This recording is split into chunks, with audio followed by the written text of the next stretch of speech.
what a beauty. By golly, I think I'll buy a new car. Say, Millie, how long have I had the old one? 1 year, 8 months, 14 days, 11 minutes, 43 seconds.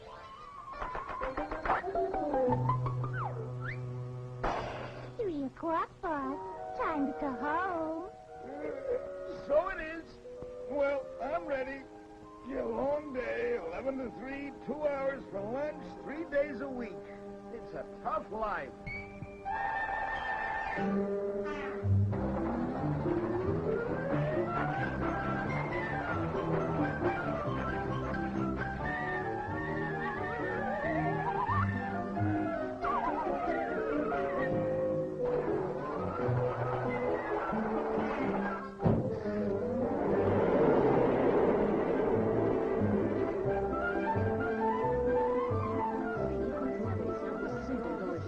I've never eaten anything so fattening in my entire life.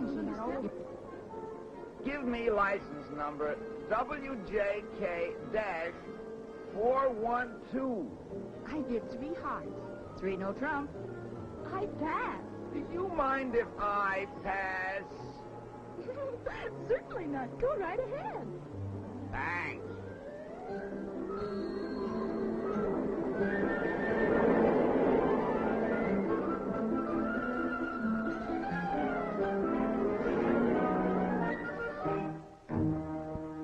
No doubt about it.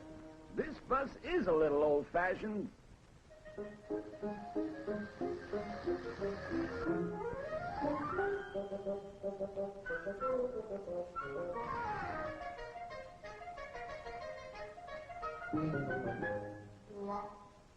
Well, that was delicious.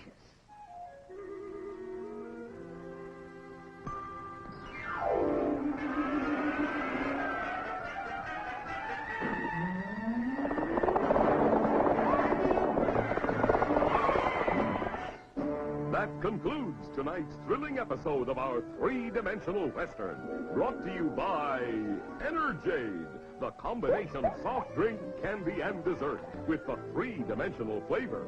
Good, good, good. Buy it at your local market. 21st Century Cars presents your personal master of ceremony. Hello, folks. Say that. Now we are going to bring you a special entertainment feature which will show the development of the automobile. Oh, Pop! I want to see another cowboy picture. Quiet. I beg your pardon? Oh, not you. Say, those new models look terrific. They are terrific. You should see what your grandfather used to call an automobile. Okay, Sam, start the show. Now, folks, believe it or not, this is actually an automobile. When Grandpa was a 17-year-old hot rodder around the turn of the century, this job was the hottest thing on wheels. Grandpa's newfangled horseless carriage changed his whole life in more ways than one. Motoring was a thrilling experience even in those days. Since there weren't any doors in Grandpa's dreamboat, sometimes it was a little too thrilling. Every trip was an adventure in those days, and one thing you could always depend on: a flat tire.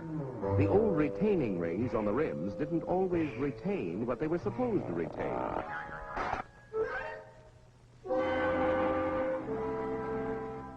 Shock absorbers hadn't been invented yet, and road conditions were ideal for testing the fatigue and failure points of automobiles and drivers. Grandpa's car didn't have much acceleration for passing, so he found himself on the wrong side of the road for longer than he should be. Caught out at night, Grandpa's gas or oil headlamps weren't much competition for a couple of fireflies. The little speedster had no top, and it was far from comfortable in an unexpected shower. The windshield was a great improvement. But without a wiper, even Grandpa's 20/20 vision couldn't keep him out of trouble. The runabout didn't have a self-starter, and often the 10-horsepower engine didn't respond to the hand crank. Occasionally, even on good roads, individual parts failed without warning. Axles snapped. When drag links and steering knuckles failed, it was hard to tell what might happen.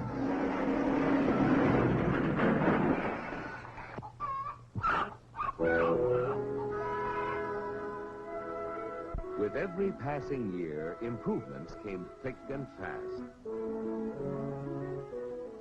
Stronger and safer wheels were developed with demountable rims for tires. Doors were added to keep people safely inside. Tops became standard equipment. Windshields protected motorists from bugs and the elements. Wipers were invented to help the motorist drive safely in bad weather. The driver's seat was moved from right to left to make passing safer. The electric starter replaced the old hand crank. This remarkable invention enabled Grandma to get into the automobile driving act, and she really loved it. As the years went by, the automobile manufacturers continued to improve their cars and make them safer, so that more and more people could use and enjoy them. Press steel wheels for greater strength, stoplights to warn following drivers, rear-view mirrors, four-wheel hydraulic brakes to increase stopping power, bumpers to add more protection, rubber-covered pedals to keep feet from slipping. Safety glass increased passenger protection tremendously. Welded all-steel bodies and all-steel tops meant more strength and safety. Bumpy roads were smoothed out with shock absorbers, and Grandpa could sail along in comfort and safety. Through the years, the automobile changed from a novelty to a necessity. It created a new way of life. It provided a whole new concept of transportation for industry. And we became a nation on the move for work and pleasure. Besides designing better automobiles, the manufacturers developed research and testing techniques to help them build safer cars. The science of metallurgy met the challenge of creating more efficient and stronger parts and assemblies. Scientists used all kinds of technical equipment in research and development programs. Ingenious torture tests were designed to reveal fatigue and failure points in parts and assemblies.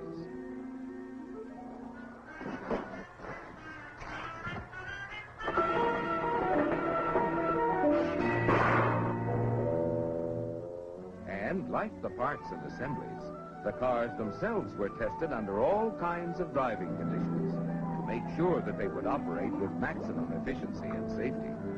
At the end of the rugged test run on the proving grounds, they were disassembled down to the last bolt and checked and studied in minute detail. Year after year, manufacturing processes steadily improved to make sure that every automobile that left the factory was in good working order. Each car was subjected to more than 2,000 inspections. Cars became safer and more reliable.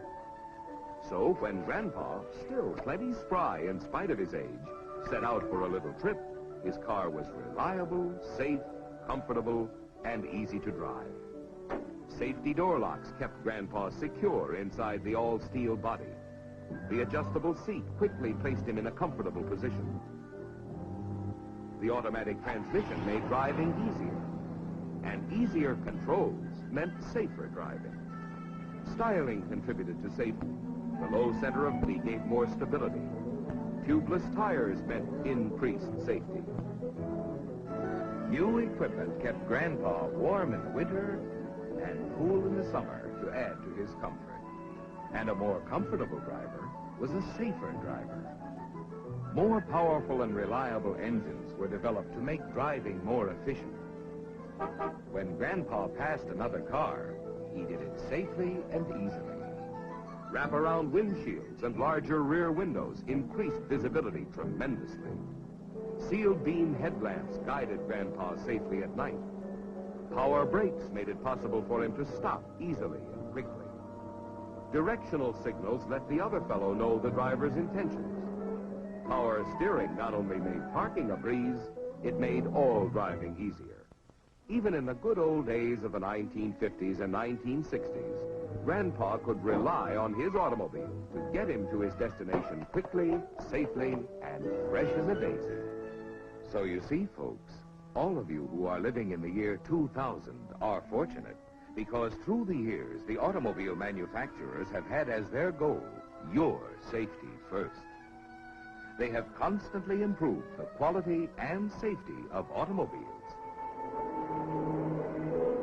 And they will continue in the future as they have in the past to create cars that are more maneuverable, more responsive, more dependable in every situation, and easier, more pleasant, and safer for all of us to drive, including, of course, Grandpa. That's the ding-dong truth, folks. Look at me going on 117. It's this easy modern living that does it. Well, so long, kids. Gotta go pick up another new model.